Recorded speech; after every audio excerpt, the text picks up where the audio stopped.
Saudaraku yang kukasihi, hari ini kita bersyukur banget karena Pak Rizal boleh hadir bersama-sama dengan kita, walaupun secara virtual gitu ya. Nanti mungkin tahun-tahun di depan, tadi ngobrol sebentar gitu ya. Biarlah Tuhan berikan kesempatan untuk kita boleh berjumpa muka dengan muka ya, dengan Pak Rizal ya. Jadi mungkin kita nanti kita akan ngobrol panjang kalau mungkin pandemi tidak menghalangi untuk kita bertemu secara onsite. Begitu Pak Rizal ya. Ya, bersyukur saudaraku Pak Rizal Badudu, saya kenal beliau sudah mungkin ya puluhan tahun yang lalu begitu ya. Nah, beliau merupakan representatif of Character Training Institute and Basic Life Principle USA yang dikenal di Indonesia sebagai Yayasan Bangun Karakter Bangsa begitu ya, dan juga di Growing Families Internasional, saudaraku ya. Dan ya beliau lama sebenarnya berkarir di dunia perbankan begitu ya. Kalau nggak salah 10 tahun lebih begitu, dan terakhir bergerak sebagai konsultan ya dengan layanan Prima Indonesia dan melakukan berbagai pelatihan, seminar, service and character development. Nah, beliau juga seorang penulis yang cukup baik, bukunya juga bestseller, saudaraku. Ada Service Excellent dan yang terakhir kalau nggak salah itu Karakter Excellent, gitu ya. Juga ada buku-buku seperti Kami Jokowi, Kami Ahok. Nah, beliau juga menuliskan, saudaraku ya. Secara pribadi, saya mengenal beliau waktu saya menjadi gembala di BSD, begitu ya. Beliau yang memperkenalkan GKGW, Growing Kids God's Way ya, bersama Ibu Charlotte Priyatna yang tahun lalu juga bersama-sama dengan kita mengadakan webinar seperti ini, dan juga Merit Enrichment begitu ya. Nah itu waktu di BSD. Nah waktu di Greenfield ketemu dalam pelayanan untuk mempersiapkan hymn night ya waktu itu ya. Saya lupa tahun berapa begitu ya. Jadi selain pembicara, beliau itu worship leader yang baik, saudara. Suaranya bagus, Pak Rizal begitu ya. Nah, kira seperti itu. Beliau dikaruniai seorang istri, namanya Ibu Rina. Saya lupa kepanjangannya, saya nggak tahu ya, Bu Rina. Dan yang jelas beliau berdua menikah di hari yang sama. Nah, selalu seperti itu ya. Dan dikaruniai 4 orang anak. 2 udah master begitu ya, yang lain sudah semuanya udah graduate begitu ya. Dan tadi saya baru dengar hari Jumat ini beliau akan bertolak ke Amerika karena satu anaknya akan menikah dengan orang bule Amerika gitu ya. Nah, selamat sih Pak begitu ya. 3 anaknya masih di Indonesia, kan beliau keempat anaknya sebetulnya studi di Amerika begitu ya. Dan kita doakan supaya seluruh perjalanan, bahkan seluruh rangkaian acara pernikahan anak terkasih boleh dalam berkat daripada Tuhan. Keempat anaknya, saudaraku, keempat anak beliau ini dididik sendiri, alias homeschooling gitu ya, nah, luar biasa. Dan Tuhan memakai Pak Rizal di tengah-tengah pelayanan, gereja, keluarga, bahkan memberkati juga dengan pelatihan-pelatihan yang tadi saya katakan ya, service and character development bagi perusahaan-perusahaan dan sebagainya. Nah, saya tidak lama-lama lagi, inilah Bapak Rizal Badudu. Mari kita berikan sambutan, kita applause, dan saya persilakan waktunya, Pak. Nanti ada tanya jawab juga ya, nanti Pak Edo akan. Terima kasih Pak, silakan. Oh ya, saya menyapa juga teman-teman yang dari Jakarta, mungkin yang bergabung. Ya, selamat datang. Inilah GKI Sydney. Gitu ya. Ya, terima kasih Pak. Silakan Pak. Mari. Baik, terima kasih Pak Agus. Selamat siang semua teman-teman di GKI Sydney. Bersyukur juga bisa berkunjung lewat layar ya. Bisa kami masih hidup tuh karena 2 tahun lalu mau ke sana karena istri saya lulusan UTS sana. Jadi udah rencana ke sana tapi kan ada asap banyak tuh 2 tahun lalu. Udah mundur lagi setahun, tahun lalu ya udah COVID, nggak jadi ya. Jadi beginilah kita berjumpa sekarang ini, berjumpa melalui layar, tapi bersyukur juga karena dimungkinkan oleh teknologi dan tentunya kebaikan Tuhan. Saya baru sekali nih lihat nih GKI Sydney, kayak gitu ya, mantep nih.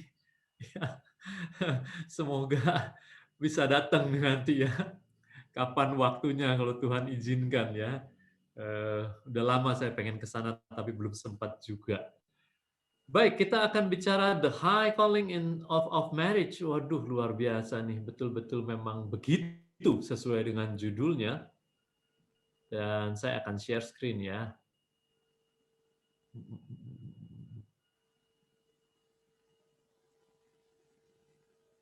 Ini udah tampak ya? Baik, terima kasih kepada Pak Agus yang sudah mengundang untuk memberikan seminar ini di webinar ini sekarang ini. Mudah-mudahan ini menjadi berkat dan dorongan bagi Anda semua untuk terus belajar ya. Karena ini adalah keluarga kami yang tadi sudah diperkenalkan oleh Pak Agus. Anak-anak kami sudah umur 26, 25, 24, dan 22, dan kami terus belajar. Bahkan saya bisa katakan di umur anak-anak ini, sekarang ini, kami seperti nol lagi. Belajar lagi, karena tahap demi tahap itu berbeda sekali. Kami mengajar banyak sekali orang untuk mendidik anak-anak, untuk mendidik pra-remaja, preteen, untuk mendidik remaja, teens. Tapi ini adalah masa yang baru bagi kami untuk dengan anak-anak young adults. Jadi ini akan jadi satu perjalanan yang tidak berakhir sampai nanti kita akan perlu terus belajar. Ya. Nah, sekarang ini kita akan belajar ya sedikit ya, bisa belajar bersama-sama. Mari kita berdoa terlebih dahulu. Tuhan Allah Bapa, kami selalu bersyukur karena ada firman-Mu yang mengajari kami. Tuhan, kami membuka hati kami. Kiranya Engkau dan Roh Kudus-Mu di hari peringatan Pentakosta ini, Engkau memberikan kuasa-Mu lagi kepada kami untuk mengerti tentang apa yang Kau inginkan dari kami sebagai pasangan suami istri, sebagai orang tua. Dan lebih lagi kami dimampukan untuk jadi pelaku-pelaku dari firman-Mu. Kiranya Tuhan menyertai kami yang ada di Sydney utamanya, dan kami yang ada di layar di Jakarta, terkoneksi lewat sambungan yang terus kami serahkan ke dalam tangan-Mu, internet ini, supaya semua bisa bekerja dengan baik, mendukung pemberitaan firman Tuhan. Kami yang mengikuti dan hamba yang berbicara semua berserah kepada Tuhan saja. Dalam nama Tuhan Yesus kami berdoa.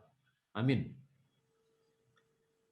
Baik, kita akan mulai dengan satu ayat yang Anda semua sudah tahu, perintah Allah bagi orang tua di Efesus 6 ayat 4. Dan kamu, bapak-bapak, janganlah bangkitkan amarah di dalam hati anak-anakmu, tetapi didiklah mereka di dalam ajaran dan nasihat Tuhan. Nah, kalau firman Tuhan pakai istilah bapak-bapak, ini nggak berarti ibu-ibu bisa ngeles ya. Ini konteks budaya zaman itu adalah paternalistik, jadi dibahasakan sebagai bapak-bapak. Tetapi kita semua yang sudah dipersatukan, pasangan suami istri, waktu disebut bapak-bapak, ini satu paket dengan ibu-ibu. Bapak-bapak dan bapak dan ibu, janganlah bangkitkan amarah di dalam hati anak-anakmu. Nah, membangkitkan amarah ini dikontraskan dengan, tetapi didiklah mereka. Jadi, bagaimana kita membangkitkan amarah anak-anak kita kalau kita nggak mendidik mereka dalam ajaran dan nasihat Tuhan? Bagaimana kita mendidik mereka dalam ajaran dan nasihat Tuhan? Ya kita harus belajar ajaran dan nasihat Tuhan. Kalau kita nggak belajar ajaran dan nasihat Tuhan secara memadai, kita nggak bisa mendidik anak-anak kita. Dan itu seringkali bikin anak-anak kita marah. Di umur-umur yang berbeda, kita belajar lagi cara-cara yang berbeda. Seperti tadi yang saya katakan, di umur anak-anak kami harus berbeda caranya.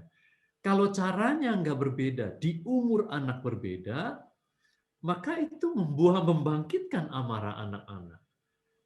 Jadi waktu anak-anak bertumbuh, seringkali orang tua tidak menyadari itu, tetap menggunakan metode-metode waktu anak-anak umur sebelumnya.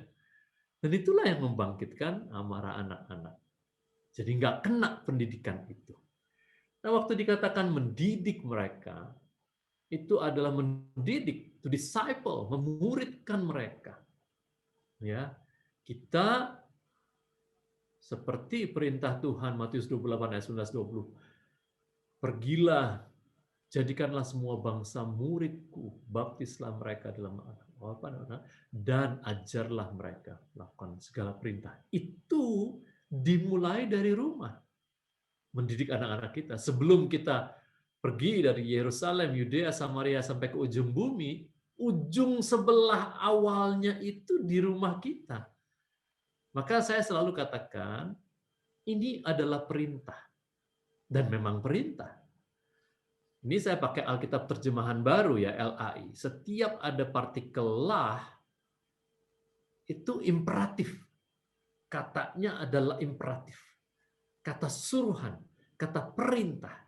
Jadi kita diperintah oleh firman Tuhan, oleh Allah, untuk tidak membangkitkan amarah anak. Caranya kita mengikuti perintah Tuhan untuk mendidik mereka dalam ajaran dan nasihat Tuhan. Apa itu ajaran? Dalam bahasa aslinya itu notesia.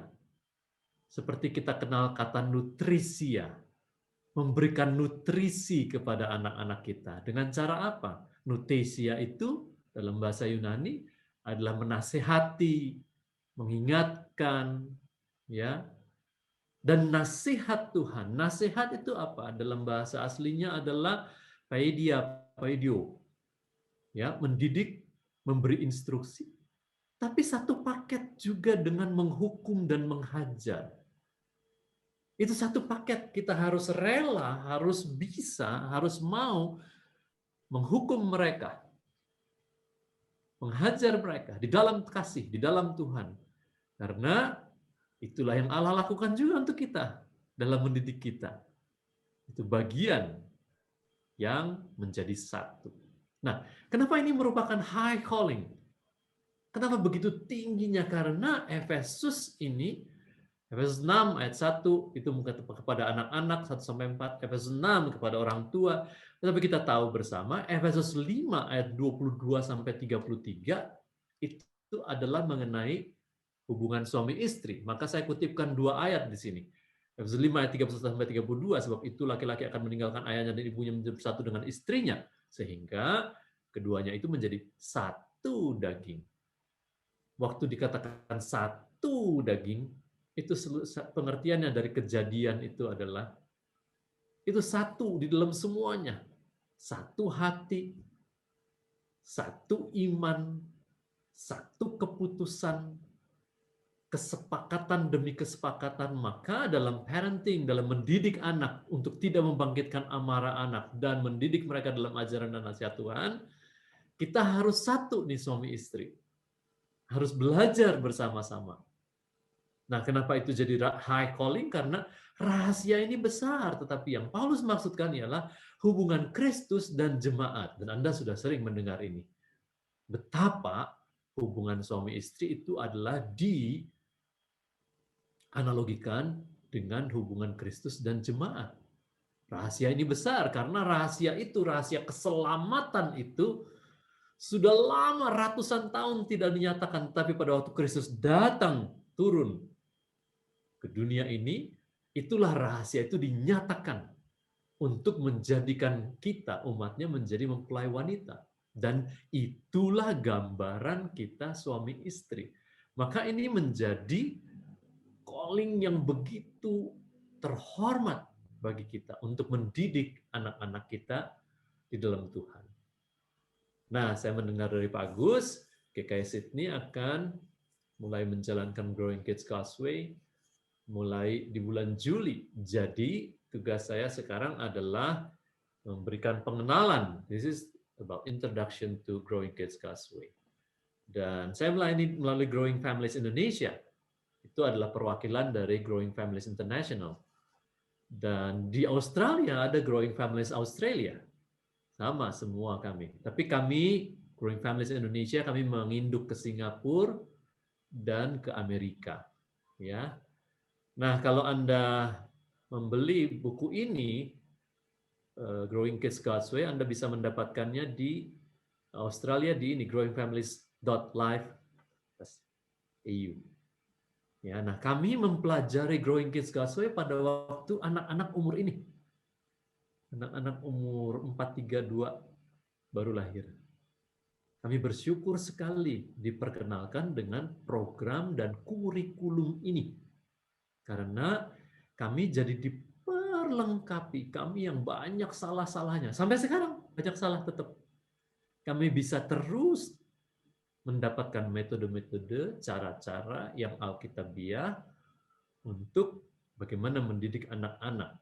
Tetap kami nggak akan menjadi sempurna, kita nggak akan jadi sempurna, tapi kita banyak dibantu dengan banyak cara. Nah, kalau bahasa Indonesia bukunya seperti ini.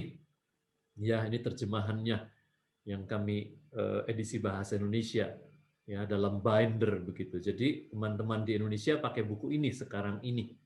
Ya, terserah nanti Anda. Tapi kalau Anda menyelenggarakan kelas dalam bahasa Indonesia, semua tampilannya nanti isiannya dalam bahasa Indonesia juga, jadi perlu memiliki buku yang kanan selain yang kiri tentunya. Nah, saya perkenalkan ini adalah Mr. Gary Edso dan Anne Mary Edso. Kami bertemu mereka tahun 2003 di Singapura, dan kami mengambil estafet pelayanan ini dari rekan kami, Victor Liao dan Dr. Safri Mei Liao, orang Indonesia yang sekarang di Amerika. Karena waktu itu mereka akan berangkat jadi misionaris di China. Jadi kami melayani sejak 2003, 2004 kami melakukan kelas-kelas sudah ribuan orang. Dan yang selalu kami syukuri adalah kalau orang-orang melakukan hal-hal yang dipelajari dan indah. Dan saya dari tahun 2004 sampai sekarang ya mengenal banyak keluarga yang kami bina.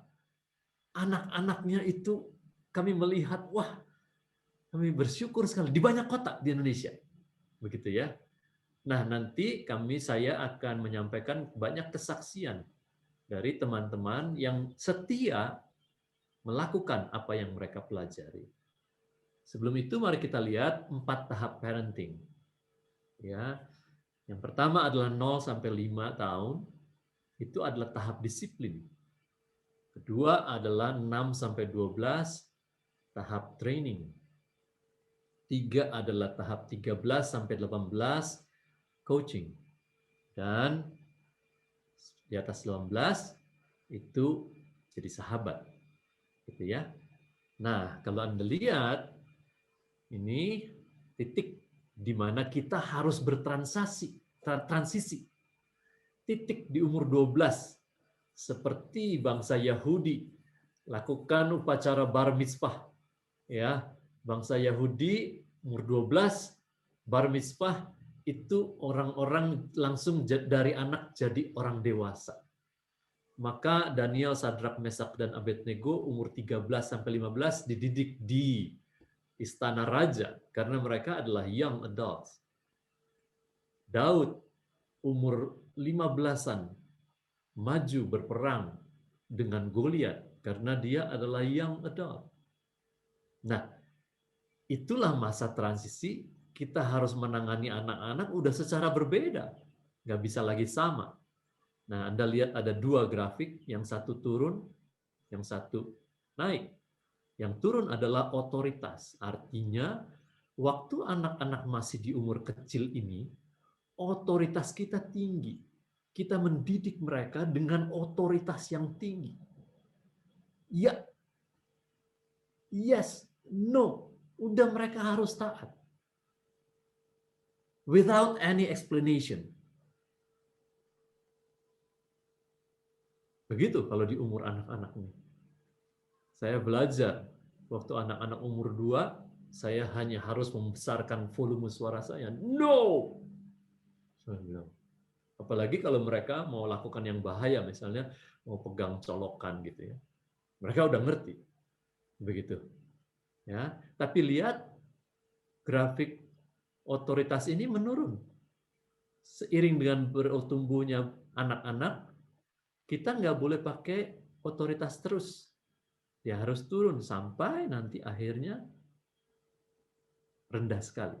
Dan itu digantikan oleh yang kedua, yaitu pengaruh. Maka pada waktu umur anak-anak masih kecil, kita nggak besarkan dengan pengaruh. Dia belum bernalar, walaupun dia bisa imitate, niru perilaku kita. Tapi itu cuma mirroring. Belum dia dengan nalar kognitif pikirannya. Ya.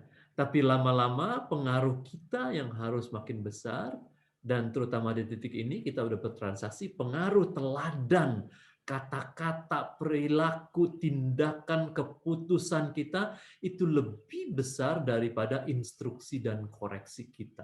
Lebih tinggi. Saya kasih contoh. Kalau di sini anak umur 5, kita bilang mandi, dia hanya harus taat. Kita latih ya maksudnya ya. Nanti di kurikulum ini akan diberitahu caranya. Tapi di umur 10 itu nggak lucu kalau kita terus bilang mandi, dia harus taat. Ada keluarga-keluarga yang terus mengingatkan anak remajanya, ini kan teen years. Begitu ya. Terus di umur 14, umur 15, tiap hari diingetin.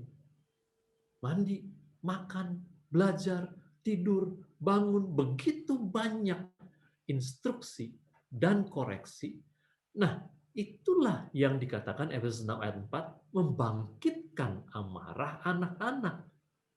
Waktu kita menggunakan metode yang salah di umur yang tidak tepat, itulah contohnya, membangkitkan amarah anak-anak. Contoh lain, pilih baju.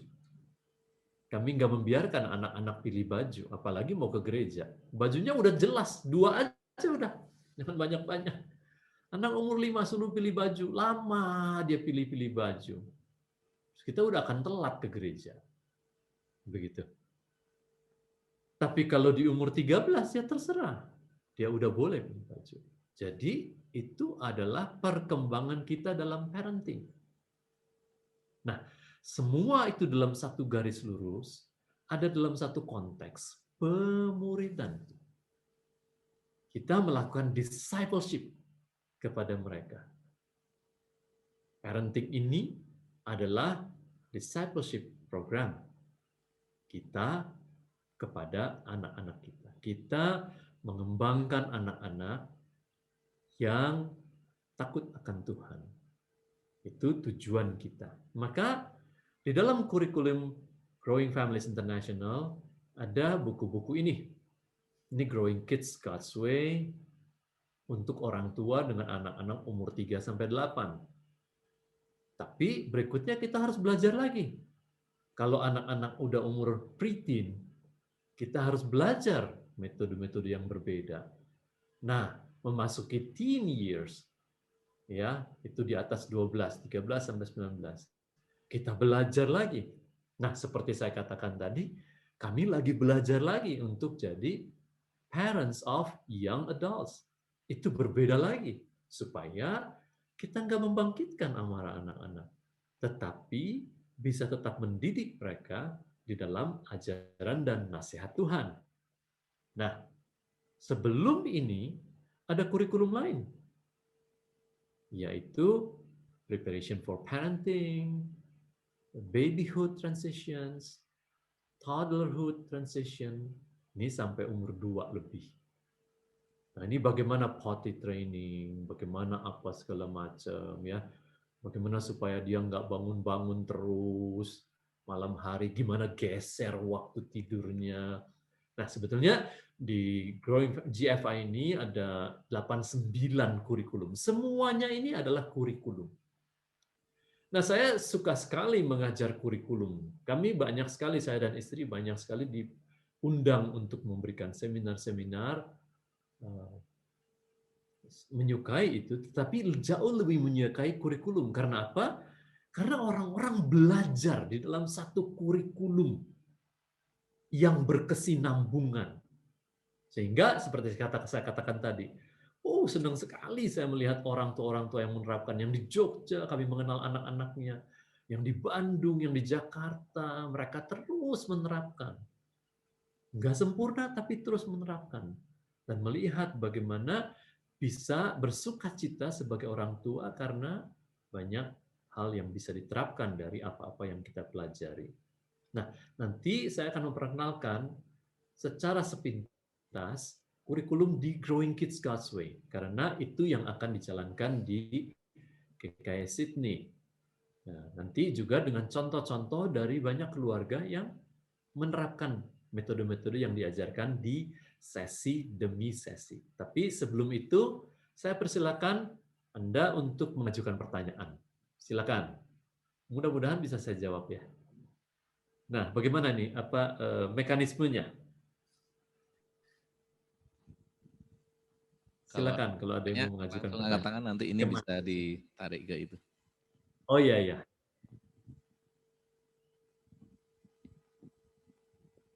Kita baru belajar ayat itu dan grafik diagram 4 tahap parenting dan beberapa kurikulum yang ada di GFI. Baru sedikit memang, tapi silakan kalau ada yang bertanya, 1-2 pertanyaan. Gimana teman-teman, so far ada pertanyaan, ada burning questions yang mau ditanya?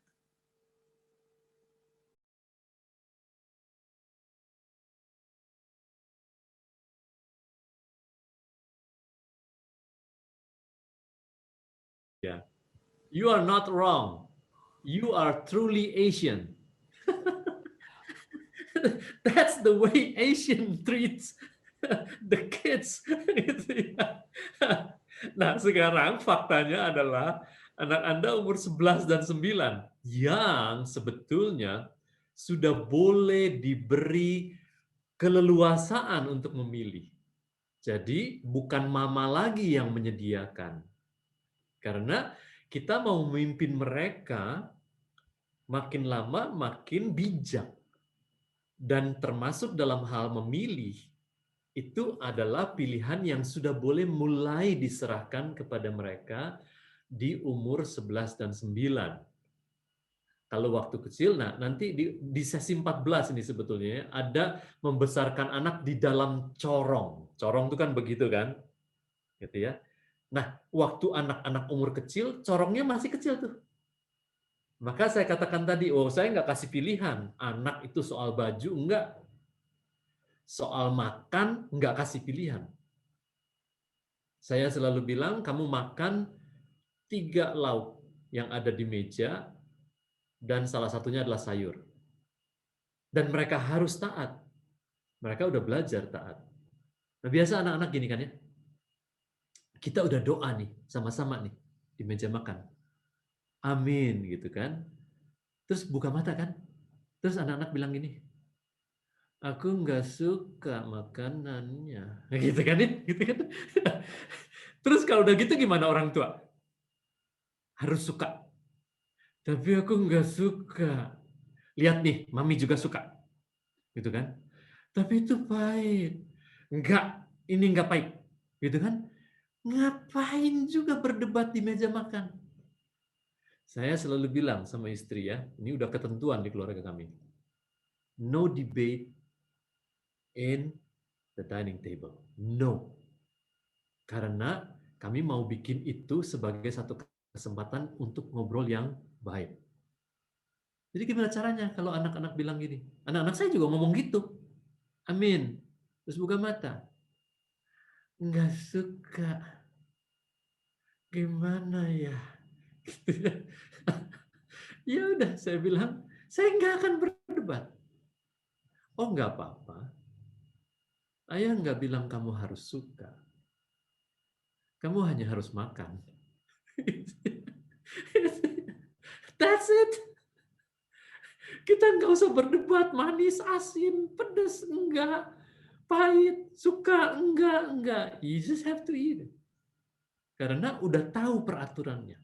Dan mereka udah belajar bagaimana harus taat. Dan mereka udah belajar kalau nggak taat ada konsekuensi, ada hukuman. Semua itu ada di kurikulum ini nanti, gitu ya. Jadi kembali lagi ke pertanyaan tadi, 9 sama 11 itu udah boleh. Kadang-kadang di umur itu kita tanya sama anak-anak di umur pra-remaja, ayo nanti 2 hari ke depan menunya mau apa ya? Nah, boleh tuh. Tapi nggak ditanya ke anak umur 4, enggak. What do you want to eat? Terus dia bilang, orange juice. Oh sorry, I don't have it. Ah, ngapain nanya lagi? Kalau gitu, jangan nanya. Gitu. Kalau kita udah haruskan mereka minum susu di umur itu, you just provide milk. Tanpa tanya. Karena mereka harus minum susu. Begitu. Jadi sekali lagi, di umur anak 9 sampai 11, boleh menyediakan 3 atau 4 baju gereja. Mereka hanya boleh pilih di antara 4 itu.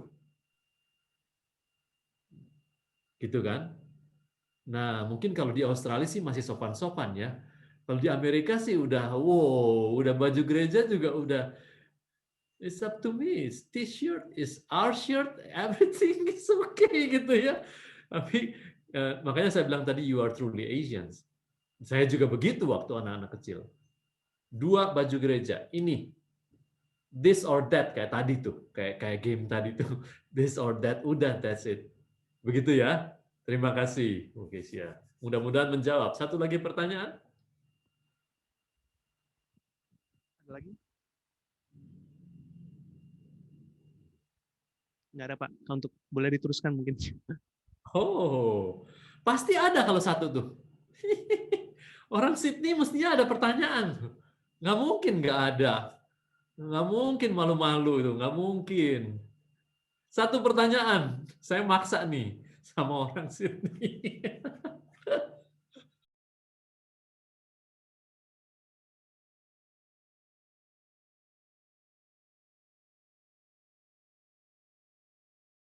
Terima kasih. Udah jangan ingetin. Ada anak ya, tiap kali dia dibilang begini, dari kecil dibilang, bagi sama adiknya. Ya udah bagi. For the sake of rituals, bagi sama adiknya. Udah dia bagi. Terus mamanya udah belajar, oh nggak boleh gini. Kalau dia mau bagi ya bagi, kalau enggak ya enggak apa-apa. Gitu loh. Harus datang dari kesadaran hatinya sendiri. Begitu. Sekali waktu dia dengan adiknya lagi ngobrol, terus adiknya minta, terus dia nggak mau kasih mainan atau apa, saya lupa. Dia nggak mau kasih. Terus si kakak matanya lihat mami.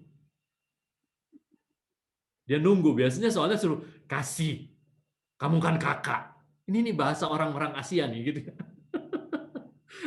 Bahasa-bahasa kita nih gitu. Kamu kan kakak gitu kan. Nggak ada yang minta aku jadi kakak gitu. Banyak orang yang sebel jadi kakak karena begitu. Gitu kan. Terus waktu kali ini karena mamanya udah belajar, si kakak kan lihat ke maminya gitu kan. Terus maminya bilang, it's up to you. If you want to give it, you just give. If you don't want to give, it's up to you. Wah, surprise kakaknya ngelihat. Terus dia bilang, oh, enggak harus, enggak. Terus karena enggak harus, dia bilang, aku mau bagi sama adikku. Gitu ya. Wah, itu indah sekali. Terus mamanya tanya karena malam-malam, kenapa kamu justru bagi waktu enggak harus? Karena enggak harus. Jadi aku mau. Terus mamanya juga bilang, maaf ya, mama salah selama ini. Kalau kamu bagi kayak tadi, dari hatimu sendiri, itu bagus sekali. Nah mulai sekarang mama nggak akan haruskan begitu. Terserah kamu. Kalau kamu nggak mau bagi, nggak apa-apa.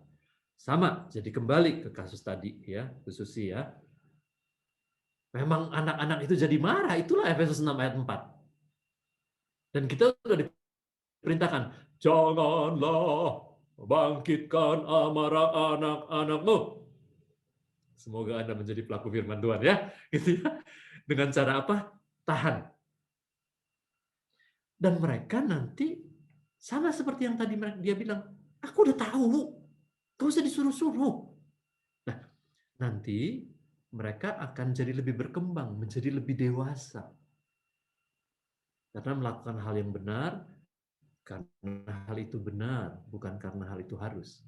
Nah, caranya tentunya, salah satunya, pakai jadwal di rumah.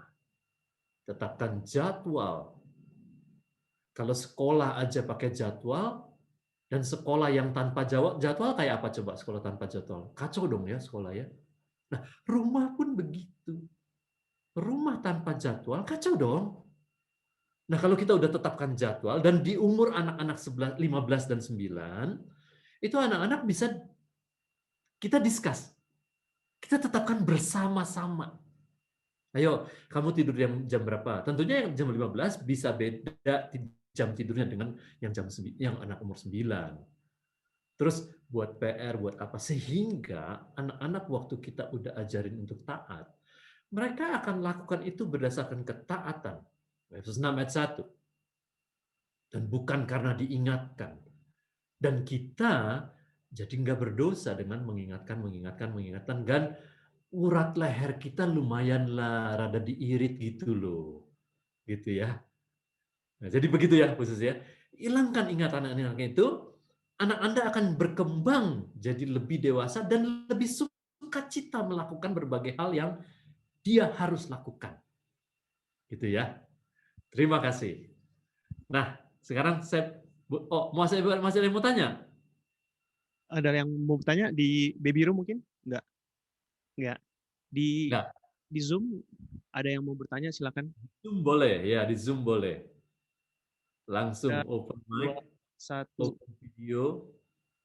nggak ada Pak. Oke, siap. Saya lanjutkan ya.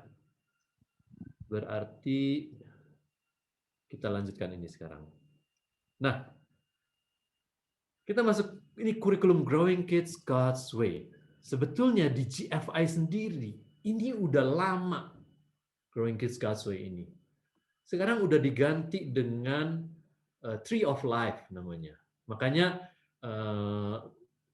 Growing Families Australia itu pakai growingfamilies.life karena programnya sendiri sekarang Tree of Life. Tapi kami di Indonesia minta izin tetap pakai Growing Kids God's Way karena ini adalah sebuah gerakan yang mulai besar di gereja-gereja di Indonesia. Kami tetap pakai buku ini. Nah, kurikulum GKGW ini menggunakan metode induktif. Artinya, semua pelajaran itu saling berhubungan satu dengan yang lain. Ada 17 sesi. Yang induktif, satu ditaruh di atas yang lain. Maka kita belajar harus satu demi satu, berurutan. Begitu ya. Tidak ada yang berdiri sendiri. Nah, kekuatannya adalah dalam PR penerapan. PR-nya bukan tulis begini, tulis begitu, bukan. Tapi melakukan ini, melakukan itu, melakukan ini, melakukan itu. Yang mendorong peserta menjadi pelaku.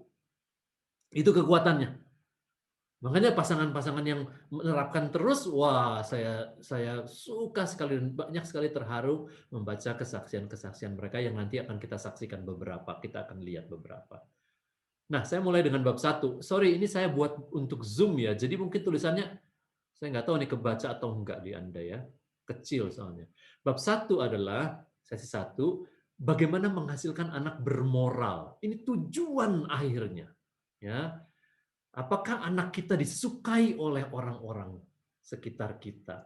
Nah, keluarga-keluarga yang menerapkan ini selalu mendapat pertanyaan dari keluarga besar waktu ngumpul, dari teman-teman orang tua, kok bisa gitu ya? Kok bisa gini ya? Bukan karena anaknya hebat, terutama karena respons dari orang tua, cara-caranya benar. Gimana kalau anak marah? Gimana kalau anak merengek-merengek? Responsnya yang benar itu, ya. Jadi anak-anak kita masih melakukan kesalahan-kesalahan, tapi kita udah diperlengkapi untuk mendidik mereka dalam ajaran dan nasihat Tuhan dengan respons yang benar. Jadi ini adalah tujuannya, bagaimana menghasilkan anak yang bermoral. Nah, bab kedua adalah awal yang benar.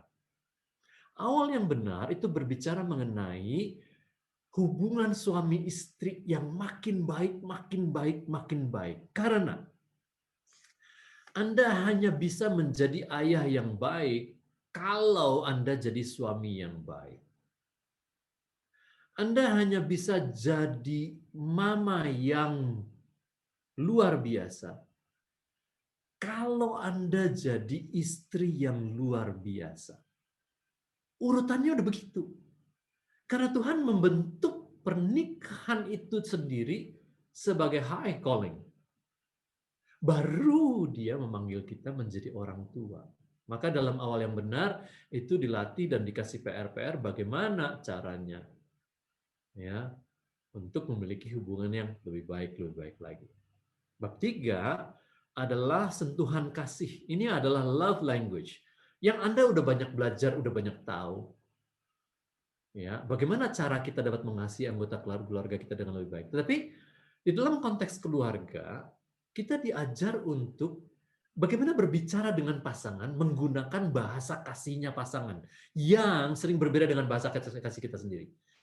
Bagaimana bisa mengisi tangki emosi anak dengan memahami bahasa kasih anak. Kemudian berkomunikasi dengan dia, berhubungan dengan anak, menggunakan bahasa kasihnya dia. Maka itu makin kena banget deh. Gitu. Makin kena banget. Nah, ada banyak orang yang karena udah banyak mengetahui love languages, kemudian rasa, udahlah, udah tahu lah. Tapi sebetulnya waktu diterapkan di keluarga kepada pasangan dan anak-anak, itu banyak sekali hal sederhana tapi luar biasa yang terjadi. Maka sekarang saya kasih beberapa contoh penerapan dari keluarga ya. Ini keluarga di Jakarta, Gi Anugrah dan Nobi, anak mereka umur itu. Mereka sangat menerapkan sesi 1 dan sesi 2. Dan salah satunya adalah non-conflict time di sesi 1. Non-conflict time-nya akan terus digunakan sampai nanti anak-anak besar. Non-conflict time adalah bagaimana memasukkan pengajaran. Bagaimana memasukkan ajaran dan nasihat Tuhan itu bukan saat insiden terjadi. Nah, kita secara manusiawi kita suka gitu kan. Waktu terjadi apa terus kita langsung marahin anak, langsung koreksi, jangan gini, jangan gitu. Itu enggak masuk di hati anak-anak. Enggak masuk. Masuk kiri, keluar kanan. Tapi waktu ada insiden, kita menenangkan insiden itu saja, sudah selesai. Waktu keadaan udah tenang, waktu non-konflik, kita berdiskusi tentang hal itu. Kita tanya. Kayak anak kami waktu kecil, yang cowok-cowok suka berantem. Saya sudah kasih tahu caranya. Nanti waktu kamu berantem, ayah cuma akan bilang, waktu ayah bilang, kamu mesti stop. Whatever you do, just stop. Udah kasih tahu tuh. Jadi waktu mereka berantem, terus udah tahu tuh, satu harus ke teras depan, satu harus ke teras belakang. For 15 minutes. They have to think. Ya. Nah, jadi waktu non-konflik ini mereka betul-betul melakukan nih, keluarga Anugrah dan Nobi. Kedua adalah mereka terus menjalin hubungan baik dengan pasangan. Terus dari pertengkaran yang banyak makin sedikit, dan itu membantu nanti kita lihat lagi kesaksian berikutnya nanti ya dari mereka. Nah, ini contoh lain dari orang Bandung nih, Mingchen sama Cingcing. Gitu ya. Anak-anaknya umur 9 sama umur 7. Ya. Mereka melihat bahwa kedekatan dan kemesraan kami itu anak-anak jadi semakin saling mengasihi ya dan lebih mudah taat dan bertumbuh dengan baik. Jadi itu luar biasa loh pengaruhnya loh. Kalau kita suami istri semakin mudah bersepakat, semakin saling mengasihi terlihat secara visual oleh anak-anak. Itu membuat anak-anak lebih merasa aman, lebih merasa dikasihi, dan mereka lebih mudah taat. Kalau istri, saya mulai dengan istri ya, sorry nih. Istri enggak menghormati suami, mendebat, buat, karena istri lebih tahu, istri lebih ini, mendebat di depan anak-anak. Anak-anak jadi juga mendebat papa. Sama. Kalau suami enggak memperlihatkan kasih, kelembutan kepada istri, sering-sering, dan itu juga mengajari anak-anak demikian. terhadap mama. Gitu.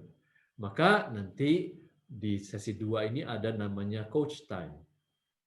Couch time. Ya. Habis pulang kerja harus couch time. Duduk di sofa 15 menit tanpa anak-anak boleh ganggu sesudah pulang kerja. Untuk memperlihatkan bahwa prioritas kita adalah pasangan. Tadi ada this and that ya. Pilih pasangan atau anak? Ayo, ayo, ayo, ayo. Gitu kan? Nah, biasanya tuh kalau yang dibikin sebagai studi kasusnya gitu, kalau tenggelam gimana? Aduh, kalau tenggelam ya pilih pasangan atau anak gitu kan. Nah, ini jangan ditabrakkan antara pasangan dengan anak. Jadi bukan harus dipilih, bukan. Tapi harus diprioritaskan. Ya, pasangan adalah prioritas, baru anak-anak. Nah, ada banyak pasangan waktu baru punya anak lupa memprioritaskan pasangannya. Semuanya fokusnya jadi anak. Makan apa segala macam, tadinya nyediain makanan buat suami. Karena udah ada anak, lupa deh, suami kan udah gede, bisa ambil sendiri. Ini anak belum bisa. Sampai umur 3 anak terus begitu. Itu anak menjadi pusat keluarga. Dan waktu anak menjadi pusat keluarga, itu sulit membuat mereka taat nantinya di umur-umur yang lebih besar. Sekarang saya kasih 3 contoh. Ini penerapan dari Belitung nih, Hendra sama Jani Cotro. Ya, mereka sudah mengidentifikasi love language papa, mama, dan anak-anak. Dan puji Tuhan, yang dominannya itu waktu berkualitas mereka itu. Sehingga sekarang di masa pandemi jadi saling pengertian tinggi, anak-anak tetap ceria, bisa disiplin, jadi mudah dalam doing house chores. Karena ada dasar kasih. Karena ini dilatih, enggak terjadi begitu saja. Gitu ya. Nah, kemudian ini pasangan yang sama begitu ya. Sebelum belajar GKGW, kami merasa James seperti tidak suka dan risih kalau dipeluk dan cium papanya. Jadi papa itu si Hendra canggung kalau mau sentuhan fisik dengan James. Tapi setelah tahu bahasa kasihnya adalah ucapan semangat, dorongan semangat, kami selalu memberikan afirmasi positif. Dan amazing, dia jadi tidak cemburu kepada adiknya. Lihat ya, kalau kita memberikan kasih dengan bahasa yang tepat, ada banyak kasih lain yang muncul. Maka konflik James dengan adiknya Philip itu jadi berkurang. Dan James jadi spontan selalu kasih semangat kepada Philip. Itu efek-efeknya yang luar biasa. Gitu ya. Nah, itu adalah baru sesi 1, 2, dan 3. Sekarang kita lihat sesi 4 apa? Sesi 4 adalah mandat untuk ayah. Ada bab tersendiri untuk para ayah. Karena apa? Karena mama-mama itu udah dari sononya ya. Jadi mama itu. Kalau kita, para ayah itu harus betul-betul dilatih bagaimana bukan hanya jadi pencari nafkah, tapi jadi pelatih, jadi imam. Jadi betul-betul pemimpin, pelindung di keluarga. Nah, dari pelajaran di sesi 4, ini contoh-contohnya nih. Keluarga dari Bandung, ya, Sofian dan Gisela dengan anak umur 10 dan 6. Mereka menerapkan papa yang memimpin Bible Times. Papa yang memimpin devotion sekeluarga ataupun dengan anak. Karena imam di keluarga adalah papa. Nah, anak-anak dari kecil sekarang begitu banyak melihat bahwa yang melakukan hal-hal rohani adalah mama. Waktu dia ke gereja, dia ketemu lause-lause lagi, guru sekolah minggu, kebanyakan apa? Mama. Para wanita. Jadi anak-anak banyak sekali. Waktu join di core, White Lily, nanti sampai core yang Sanctus, banyak kan apa? Wanita. Sehingga anak-anak bertumbuh dengan kesan yang kuat bahwa hal-hal rohani itu adalah hal-hal yang kurang maco gitu ya. Jadi ini penting sekali PR ini diterapkan. Kemudian dari bab 4 juga mereka menerapkan one on one. Dating dengan istri itu adalah PR. One on one dengan anak-anak itu adalah PR.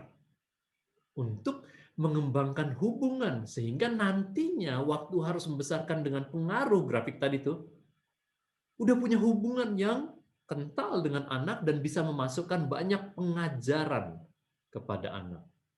Gitu ya. Ini pasangan lain. Ini dari Jakarta, G.I. Trianto dengan Atalia, anaknya umur 6. Mereka nih, pentingnya ayah membangun hubungan penuh rasa percaya dengan anak. Ya, dengan bahasa kasih dan sentuhan. Maka mereka itu betul-betul mempererat, itu betul-betul hubungan dengan anak makin bagus, anak rasa aman, bisa berekspresi dengan tenang. Nah, mereka tetap belum sempurna, tapi mereka terus belajar bertumbuh dengan anak-anak bersama-sama. Nah, itu contoh-contoh baru dari sesi 1, 2, 3, 4. Kemudian, sesi 5 adalah bagaimana melatih hati nurani anak. Karena orang tua, kalau kita nggak belajar, kita tuh cenderungnya itu memperhatikan perilaku. Kalau kita memperhatikan perilaku, maka isi komunikasi kita sepanjang hari itu kebanyakan instruksi dan koreksi. Anak-anak udah umur 11, selalu dikasih instruksi, selalu dikoreksi. Itu bete banget dia. Dan itulah yang membangkitkan amarah anak-anak. Begitu ya. Dan bagaimana kita lebih mendidik ke hati nuraninya, ini dilatih kita di sesi 5. Ya, bagaimana memasukkan firman Tuhan dan nilai-nilai keluarga kita, nilai-nilai yang benar ke hati dia. Nanti dia menjadi pelaku dari nilai-nilai itu dengan kesadarannya sendiri, seperti jawaban saya tadi. Sesi 6, 7, 8, pembentukan karakter. Bagaimana menghormati orang tua, bagaimana menghormati orang yang lebih tua, bagaimana dan sebagainya. Ya. Dan kita lihat dulu beberapa penerapan dari keluarga Jogja. Ya, dari 6, sesi 6, kami diteguhkan untuk menegakkan otoritas kami sebagai orang tua. Anak tidak jadi raja di dalam keluarga, tapi kami yang otoritasnya. Dalam proses ini kami belajar untuk memberikan teladan dengan selalu berupaya tunduk pada otoritas di atas kami. Kalau orang tua biasa tunduk pada otoritas di jalan, pemerintah, di gereja, di sekolah, anak-anak jadi mudah taat. Ya, puji Tuhan melalui penerapan itu stres-stres yang tidak perlu dapat dihindari karena kami tidak dikontrol oleh upaya-upaya memanipulasi oleh anak melalui rengekan, pemberontakan ataupun drama tangisan mereka. Indah sekali. Ini penerapan dari sesi 7 dari Jogja. Kami memperkenalkan dasta dengan kata permisi, tolong, maaf, terima kasih. Kami menjelaskan alasan moralnya, yaitu untuk menghargai orang lain dan memuliakan Tuhan. Ini pengisian gudang moral ini sesi 5. Menolong dasta untuk menerapkannya dalam aktivitas kesehariannya meskipun ketika tidak bersama kami. Jadi waktu dasta bersepeda melewati seorang ibu tua sedang membersihkan rumput di depan rumahnya, dasta bilang, "Permisi Bu Santo." Ibu Santo cerita, "Aduh seneng banget tuh lihat dasta. Anak-anak lain nggak gitu. Anak-anak yang seagama dengan saya, akhlaknya nggak gitu, padahal mereka sering beribadah." Kami bersyukur. Justru bisa jadi kesaksian. Jadi ini akan indah sekali, kesaksian-kesaksian begitu ya, yang indah sekali. Ya. Nah, saya bergerak terus ke sesi 9 sekarang. Sesi 9 adalah prinsip ketaatan. Dalam pelayanan kami ini banyak sekali ditanyakan. Kami udah melayani ini hampir 20 tahun. Bagaimana membuat anak taat? Ini kita belajar di sesi 9. Ya. Bagaimana cara-cara yang benar, bagaimana cara-cara yang salah. Begitu ya. Ini penerapan beberapa keluarga. Dari Bandung nih, Pak Satriadi dengan Bu Wina. Awalnya harus kasih instruksi beberapa kali. Tapi sekarang udah jadi kebiasaan Presil taat pada perintah pertama. Ini adalah PR. Ini kita diajar untuk memberikan perintah satu kali aja. Karena ketaatan itu adalah ketaatan segera seperti Abraham, Kejadian 22. Taat segera pada perintah pertama. Contoh beresin mainan, ya. Nggak usah ingatkan terus. Anak umur 5 nih, gitu ya. Sekarang udah tinggal beresin. Satu kali perintah harus taati. Nah, bagaimana caranya dari kita? Kita jangan perintah berulang-ulang. Karena kalau kita perintah berulang-ulang, anak akan tunggu perintah yang terakhir. Di mana nada kita udah naik. Contoh deh ya, beresin. Masih nada rendah. Nanti 5 menit lagi, beresin kenapa sih itu udah dibilangin tadi? Nanti 5 menit lagi, beresin! Gitu kan. Nah, anak itu hanya tunggu yang nada terakhir. Dan itu melatih anak-anak untuk nggak taat pada perintah pertama. Gitu ya. Nah, ada contoh lain lagi. Ini juga keluarga yang saya melihat anaknya nih, Benji nih. Luar biasa Benji, saya kenal Benji dari umur 2. Kami melayani banyak di Jogja. Retret dan sebagainya. Nah, Papa Benji nih, Andi ya, sangat melatih anak buahnya. Pelajaran GKKW yang kami terapkan terlihat buahnya dalam bentuk ketaatan Benji. Ya, saya sangat melihat. Ini bukan dilihat oleh kami saja, tapi orang di sekitar kami. Dalam komunitas, mereka punya komunitas. Bukan komunitas Kristen, mereka punya juga. Komunitas push bike.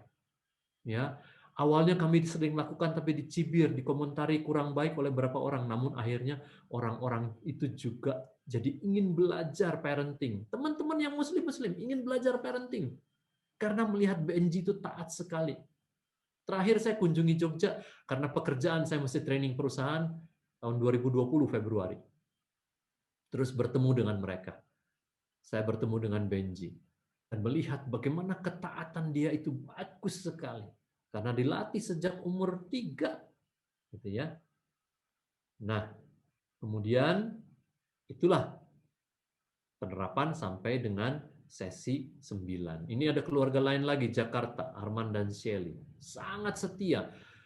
Ini punya 3 anak cowok umur 7, 4, 3. Dia bilang susah sekali, berantem tiap hari, udah kayak kapal pecah rumah kami. Tapi mereka terus menerapkan ini. Ini adalah satu cerita di mana si Deka ini yang umur 3 ini iseng gangguin tetangga, ngalangin mobilnya. Nggak bisa masuk. Tapi terus diperintahkan untuk minta maaf. Terus mereka minta maaf. Deka ini umur 3 minta maaf ke tetangga. Tetangganya lagi pakai handuk gitu, langsung buka, langsung. Wah, langsung terkagum-kagum. Ini bagaimana ya anak umur ini atas kemauan sendiri minta maaf. Terus Deka juga lega sekali setelah minta maaf. Saya cuma singkatkan cerita itu. Mereka ceritanya panjang ya. Tapi saya singkatkan itu. Jadi setiap kali kalau firman Tuhan diterapkan oleh orang tua terlebih dahulu, dan kemudian oleh anak-anak, hal-hal yang indah itu terlihat, terjadi, dan Allah dimuliakan. Maka kita lihat ya, bab 1-9 itu adalah prinsip di dalam kurikulum Growing Kids God's Way. Nanti sesi 10-17 itu adalah penerapan-penerapan. Nah, sampai sini dulu. Saya persilakan kalau ada pertanyaan-pertanyaan. Gimana teman-teman? Ada pertanyaan? Pasti ada. Pasti ada. Nggak mungkin enggak. Silakan. Atau yang di Zoom boleh Di bertanya Zoom juga. silakan juga.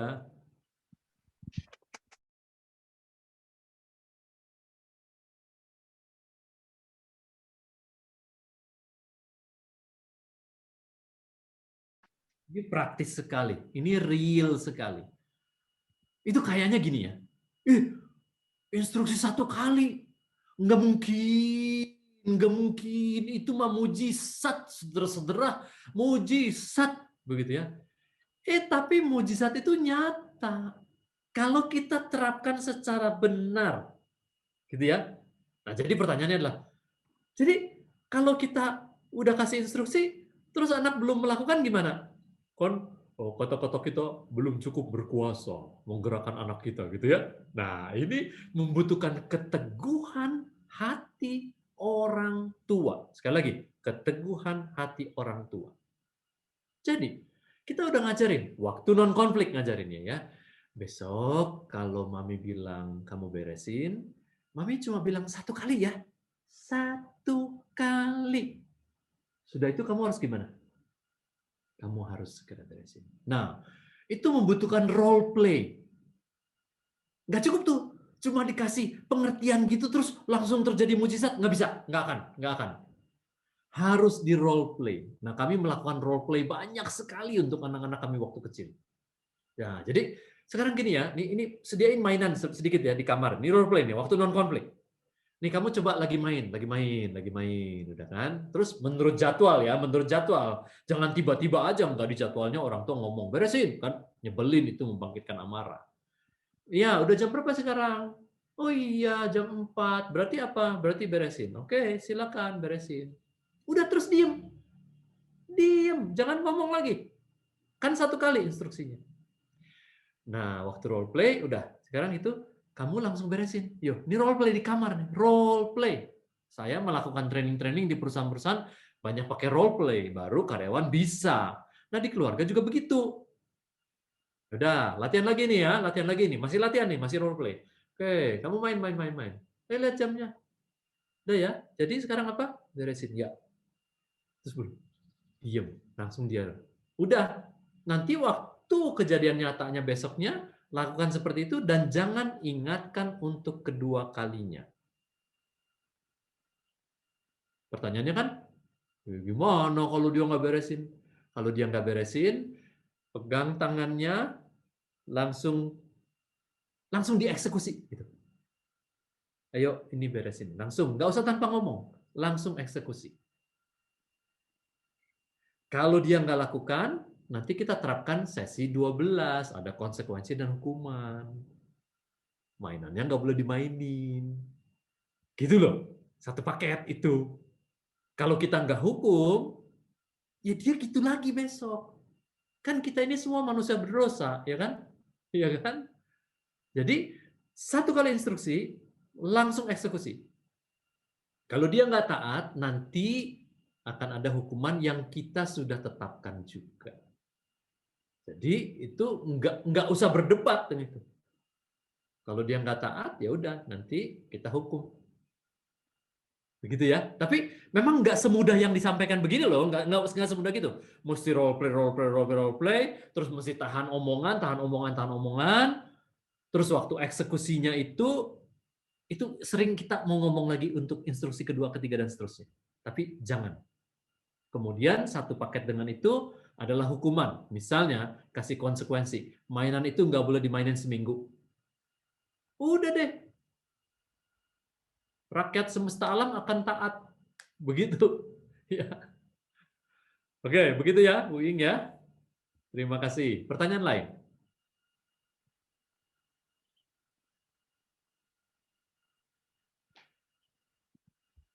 Silakan.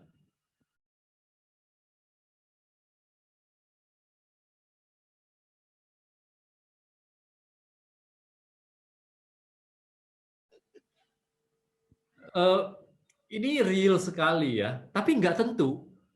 Tergantung cara kita dibesarkan masing-masing. Nah, dalam kasus Anda mengatakan suami lebih berani, istri lebih khawatiran. Banyak juga yang sebaliknya, ya. Istrinya itu wanita perkasa, memang begitu ya. Gitu ya. Jadi berani, apa-apa berani. Udah suruh aja. Misalnya contohnya ya, istri saya itu adalah orang wong Tulungagung niku. Wong desa Tulungagung. Besar di Surabaya, SMA di Surabaya, kuliah di Bandung. Terus papanya udah bilang dari dulu, dari dia kecil, kamu harus belajar sampai ke luar negeri. Ini bukan orang mampu nih, bukan. Kamu harus belajar sampai ke luar negeri. Terus bilang, karena dilihat dia pintar gitu ya di sekolahnya. Jadi waktu kuliah di Bandung, di ITB, dia terus cari scholarship. Nah itulah bersyukur Tuhan kirim dia ke UTS. Nah, dia dengan latar belakang begitu, dia lebih berani daripada saya. Gitu. Jadi, kami melepas anak-anak ya, sekolah di US. Saya lebih, gimana ya? Dia udah biasa. Enggak. Mereka akan, saya lebih mellow saya. Anak-anak satu demi satu lepas. 2013, 2014, 2015, 2016. Terus 2018 lulus satu, 2019 lulus satu. Kami tiap tahun, tiap summer kami ke sana ya. Jadi itu beda latar belakang.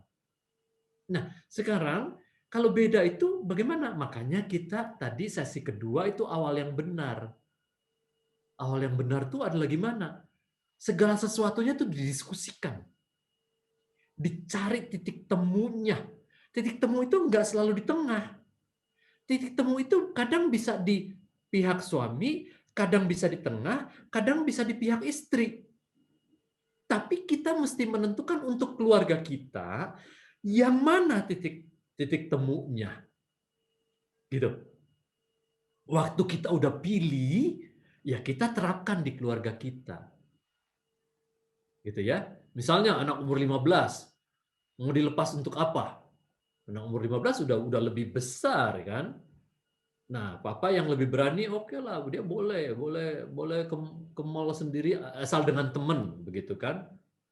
Boleh, tapi kalau istrinya belum mengizinkan, nah gimana? Titik temunya di mana? Oke deh, mungkin titik temunya gini. Oke, kita sama-sama ke mall, terus si anak boleh berjam-jam dengan temannya, tapi kita ada di situ. Jadi apa-apa, you just contact us through WhatsApp atau whatever. Terus kita ada di situ. Itu sebagai titik temu. Nah, di dalam keluarga untuk sebanyak hal kita harus menemukan titik temu antara suami istri. Itu harus agree to disagree. Ya, agree to disagree itu penting sekali. Oh ya, bukan selera saya ya, bukan, tapi masuk akal juga sih. Oke, boleh deh, gitu deh. Kita seperti itu deh buat anak-anak kita. Nah, itu suami istri yang semakin banyak sepakat, itu akan membuat anak-anak jadi lebih aman dan lebih taat. Begitu ya, Pak Pipit ya? Terima kasih. Oke, sekarang saya lanjutkan lagi ya. Kembali ke screen tadi. Ya, kita udah lihat sesi 1 sampai sesi 9. Sekarang kita lihat sesi 10. Apa itu? Oh, mulai disiplin. Disiplin dengan dorongan semangat. Ya, disiplin itu dengan dorongan semangat terlebih dahulu. Baru berikutnya dengan koreksi. Ya, disiplin dengan dorongan semangat itu bagaimana menjadi orang tua yang tidak perlu sering marah-marah dalam mendidik anak. Orang tua yang sering marah-marah itu membangkitkan amarah anak. Tadi nggak sesuai dengan Efesus 6 ayat 4 tadi. Ya, terus sesi 11 bagaimana caranya mengoreksi anak dengan bijak dan tepat. Itu perlu kita pelajari gitu ya. Nah, ini ada contoh. Keluarga tadi, Benji tadi, Andi Korinto dan Ika.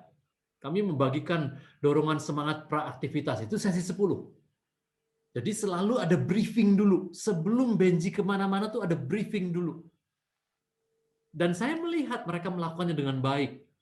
Di mobil pada waktu saya di Jogja Februari 2020. Kami baru tahu ternyata anak kecil suka punya mental block sendiri. Dorongan semangat praaktivitas membantu kami berdiskusi dengan Benji sehingga akhirnya dia berhasil mengalahkan mental blocknya. Udah dilatih sejak umur 2-3 tahun sampai sekarang umur 6 tahun. Sering menang Benji nih di Jogja dan beberapa kota. Tapi itu adalah dari penerapan sesi 10.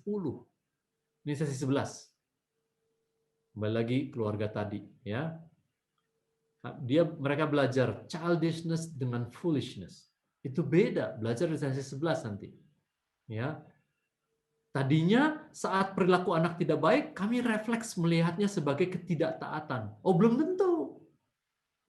Ada sesuai dengan umurnya, kadang itu foolishness. Atau childishness. Childishness itu dia belum tahu, belum diajarin. They are children. Mereka belum punya hikmatnya. Tapi kalau udah dikasih tahu, diajarin waktu non-konflik, mereka lakukan itu, mereka itu foolishness. Jadi dalam situasi yang enggak anak itu perilakunya bagaimana gitu ya, kami berefleksi. Apakah sudah mengisi gudang moral? Ini sesi 5. Apakah kami mengajarkan kebenaran pada saat non-konflik? Ini sesi 1. Ya, apakah yang dibentuk hanya perilakunya atau sudah hati nuraninya? Ini sesi 5. Apakah ada kesepakatan sebelumnya? Ini sesi 2 tadi. Untuk konsekuensi dan perilaku dan banyak hal lain. Sesi 12.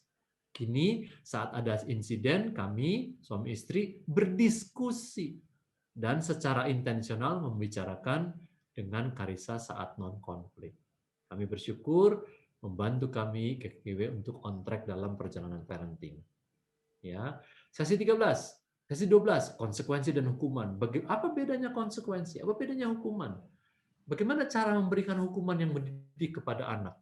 Karena waktu kita memberi hukuman, kita ingin memberikan pendidikan, discipleship konteksnya selalu.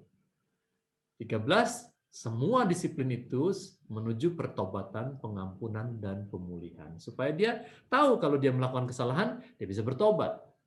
Kalau dia bertobat, dia dapat pengampunan dari orang tua. Dan hubungannya dipulihkan. Sesi 14, isu-isu disiplin. Bagaimana kalau dia milih sendiri, apa segala macam tadi yang kita diskusikan. Ya. Sesi 15, isu disiplin 2. Bagaimana harus menghadapi merengek, anak ngamuk, tantrum, anak mengadu satu sama lain, mengadukan gitu ya. Itu dilatih kita bagaimana menerapkannya melalui sesi 15. Sesi 16 adalah proses naik banding. Bagaimana dia, ketaatan itu bukan otoriter, harus, tapi nanti dia boleh lakukan naik banding. Ada cara-caranya untuk membuat ketaatan jadi lebih menarik. Nah, sesi 17 adalah bagaimana membangun keluarga sehat. Seperti apa gambaran keluarga yang kita inginkan? Di mana posisi Tuhan? Seperti apa dinamika hubungan dengan orang lain? Bagaimana bersiap sebagai orang tua dari anak pra-remaja untuk masuk ke kurikulum berikutnya nanti. Tapi ini beberapa penerapan, ya. Ini karena mereka menerapkan sesi 1 dan 2 dengan baik, maka mereka mudah sekali, lebih mudah menerapkan sesi 9 ketaatan, sesi 10-11 disiplin, sesi 12 konsekuensi dan hukuman, sesi 14 dan sebagainya. Ya, saat ini kami terus bertumbuh bersama anak, saling mengingatkan jika ada yang berbuat salah. Hasil ini sangat terlihat saat berkumpul dengan keluarga besar. Orang jadi nanya, kok bisa begitu ya? Jadi bisa jadi berkat bagi orang lain. Ini keluarga tadi lagi, Bandung, GII Bandung ini punya komunitas. Ini perlu sekali punya komunitas. Satu pepatah dalam Afrika mengatakan, it takes a village to raise up kid, to raise up children. It takes a village. Kalau GKI Sydney ini membangun komunitas parenting dengan baik, bisa saling mengingatkan. Kami melayani banyak komunitas di banyak kota. Dan melihat anak-anak itu bertumbuh dengan baik di komunitas-komunitas itu. Karena orang tua bisa saling mengingatkan, orang tua bisa mengingatkan anak yang lain karena udah kenal sejak kecil. Dan saya melakukan itu dengan anak-anak dari komunitas-komunitas itu karena kami mengenal anak-anak itu sejak mereka kecil. Jadi penting sekali membentuk komunitas. Jadi sekali lagi, dan ini juga membangun keluarga yang sehat. Keluarga sangat menolong kami dalam membangun keluarga dan mendidik anak kami. Kami bertumbuh dalam komunitas yang positif, bisa terus belajar hal yang benar sesuai kurikulum Tuhan, dan terus memperbaiki, menjaga hubungan suami istri karena hal itu sangat berarti dalam mendidik anak. Jadi sekali lagi, banyak orang bilang ini adalah Zoom kami dengan sesi 17 ya dengan GI. Banyak orang bilang ini berat sekali 17. Ada yang gereja-gereja menyelenggarakan sebulan sekali, ada yang 2 minggu sekali, ada yang seminggu sekali. Tapi waktu udah masuk di dalam kurikulum itu, mulai sampai sesi 3, sesi 4, wah makin semangat, makin nih. Waktu udah habis, rasa, aduh kok udah habis ya, pengen terus belajar. Semoga GKI Sydney juga menempuh perjalanan yang sama yang sudah kami lalui bersama banyak keluarga. Indah sekali. Walaupun akan menjadi lebih sulit karena banyak PR dan lebih susah. Gampangan juga. Ya, secara apa adanya aja itu lebih gampang. Kalau kita belajar tentu lebih sulit nantinya. Dan Growing Kids God's Way itu sebetulnya agak-agak misleading ya. judulnya ya. Sebetulnya itu adalah Growing Parents God's Way. Gitu ya. Yang bertumbuh terutama adalah parents. Tapi kalau dikasih judul Growing Parents God's Way, sedikit yang mau ikut. Tapi Growing Kids God's Way, wah ini mau nih supaya anak gue jadi gimana nih? Sebetulnya adalah kita dulu sebagai orang tua yang akan jadi seperti bagaimana dididik dan dilatih. Ya, jadi itulah yang ingin saya jelaskan semuanya. Masih ada kesempatan untuk tanya jawab. Saya persilakan kalau masih ada waktu.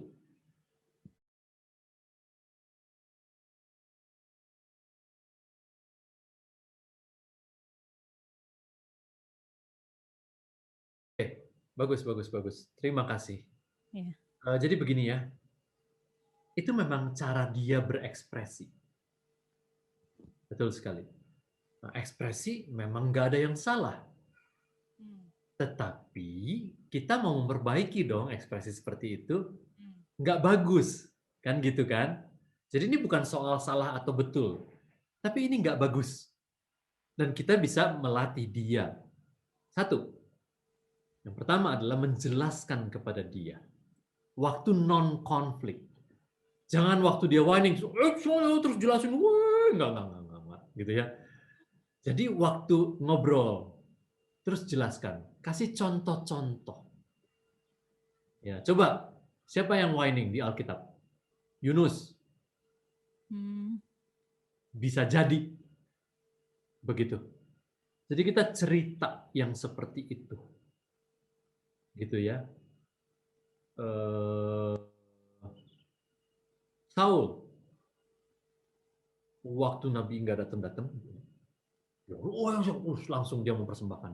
Jadi kita memakai storytelling untuk menarik prinsip-prinsip. Lihat apa yang terjadi dengan Yunus. Apa terus kotanya terus gimana? Kemudian apa waktu dia jadi taat? Lihat apa yang terjadi dengan Saul. Hilang, kerajaannya hilang. Gitu ya. Terus tarik pembelajaran. Nah, saya suka menarik kalau udah umur dari apa yang mereka suka. Misalnya kalau anak-anak kami suka nonton bola, saya suka nonton bola ya, sepak bola ya, Liga Inggris dan sebagainya. Kita ambil contoh-contoh pemain-pemain dari Inggris gitu ya. Kalau orang yang marah tuh, nih diperingatin oleh wasit terus dia marah. Lihat, nanti sebentar lagi di kartu merah, sebentar lagi kartu kuning kan. Tuh kan, gitu kan. Terus jadi anak-anak ambil pelajaran. Iya ya. Kalau kita nggak seneng, nggak boleh. Terus waktu mereka pra remaja, mereka ikut klub sepak bola. Dijegal dia apa? Lihat ya, oke. Kalau apa-apa berarti lihatnya ke siapa? Ke wasit. Bukan marah ke orangnya. Gitu kan? Itu jadi prinsip gitu, jadi latihan. Jadi dari pembelajaran itu yang terus dikasih waktu non konflik, itu salah satu ya. Nah, kedua, waktu hal itu masih terjadi dan akan terjadi lagi. Ingat, pencobaan-pencobaan yang kamu alami adalah pencobaan-pencobaan biasa yang tidak melampaui kekuatan. Pada waktu kamu dicobai, Allah akan memberikan jalan keluar ya. Kamu akan bisa menanggungnya. Gitu ya. Allah akan memberikan jalan keluar. Jadi pada waktu terjadi seperti itu, Anda berdua dengan suami latihan untuk no reaction at all. No reaction at all. Saya berlatih gini nih waktu anak saya kecil. Dan sampai sekarang saya harus melakukan. Karena anak kami ada yang koleris banget. Koleris banget. Dia bisa meledak, bisa marah. Dan di umur ini, umur 26 juga bisa meledak juga. Jadi saya berlatih diri untuk nggak berdosa. Waktu dia kecil, saya menjelaskan. Kalau kamu marah, meledak, ayah will say nothing. Nothing.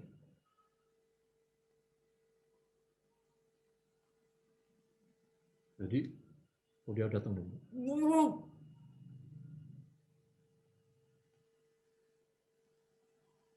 Gitu aja.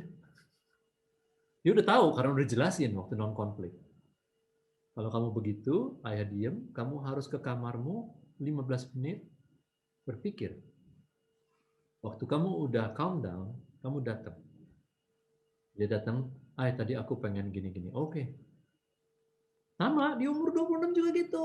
Meledak. Karena memang begitu dia bejananya. Gitu. Jadi, reaksi kita akan menolong dia untuk tidak membangkitkan amarah dia. Dan kita bisa memasukkan pengajaran. Kita cerita dong. Mami juga dulu suka, papi juga. Oh, yang pengen marah tuh apa sih? Kejadian apa sih? Oh, kalau gini tuh, paling sebel kalau gini. Kan itu kadang kalau dia lagi main piano, itu namanya frustration tantrum. Nanti ada di sesi 15. Bagaimana menghadapi frustration tantrum. Kita jangan ngingetin. Kalau kita lagi sebel terus diingetin, makin gimana? Makin sebel banget, apa sih? Gitu ya. Ya. Jadi kita nggak ngingetin, terus nanti bisa ngobrol. Tadi kamu gimana? Nanti lama-lama dia makin cepat mengelola dirinya. Kita puji dia. Papi lihat kamu udah bagus sekali. Tapi sekali dia masih akan meledak. Tapi waktu respons kita benar, waktu respons kita benar, kita udah berkemenangan. Waktu kita udah berkemenangan, Tuhan nggak memberikan pencobaan itu lagi pada kita. Lewat, ujiannya udah lulus. Tapi waktu kita belum lulus, kita masih marah, kita masih mau ingetin, Tuhan kasih terus cobaan yang sama. Karena apa? Karena Tuhan mau buat kita lulus. Jadi sebaiknya cepat lulus, kerjakan ujian itu dengan baik.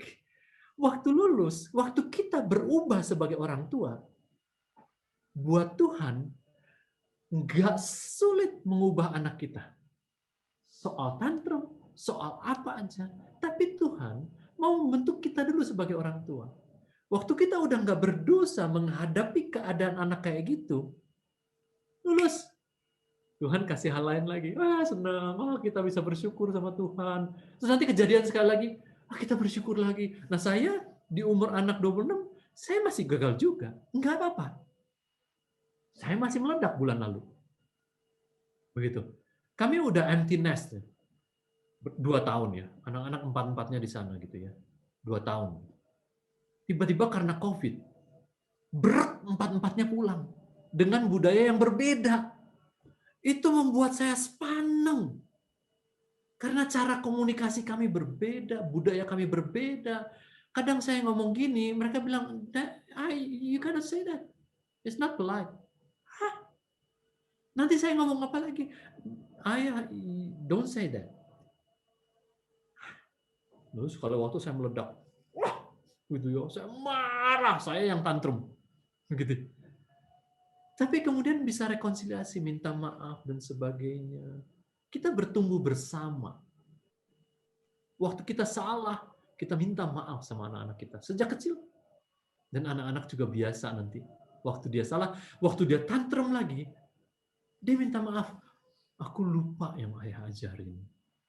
Maaf ya, iya nanti kita doain sama-sama lagi. Waktu malam kita doain. Ya, waktu dia berhasil, kita puji dia. Ini namanya preaching prayer. Preaching prayer. Tuhan, kami bersyukur hari ini dia kesel tapi dia bisa begini-begini. Terima kasih karena Roh Kudus sudah pimpin. Nanti kami pengen lihat lagi yang seperti itu. Itu mujizat Tuhan. Kami memuji Tuhan. Begitu ya. Terima kasih. Thank you, Pak. Oke, saya kembalikan kepada siapa? Inilah. Terserah waktunya bagaimana. Apakah masih ada pertanyaan? Satu lagi. Boleh. Dilelang. Aduh, ini keluarganya kayak keluarga baik-baik Pak. Anak-anaknya semua udah growing kids, God's way kayaknya. Oke ya.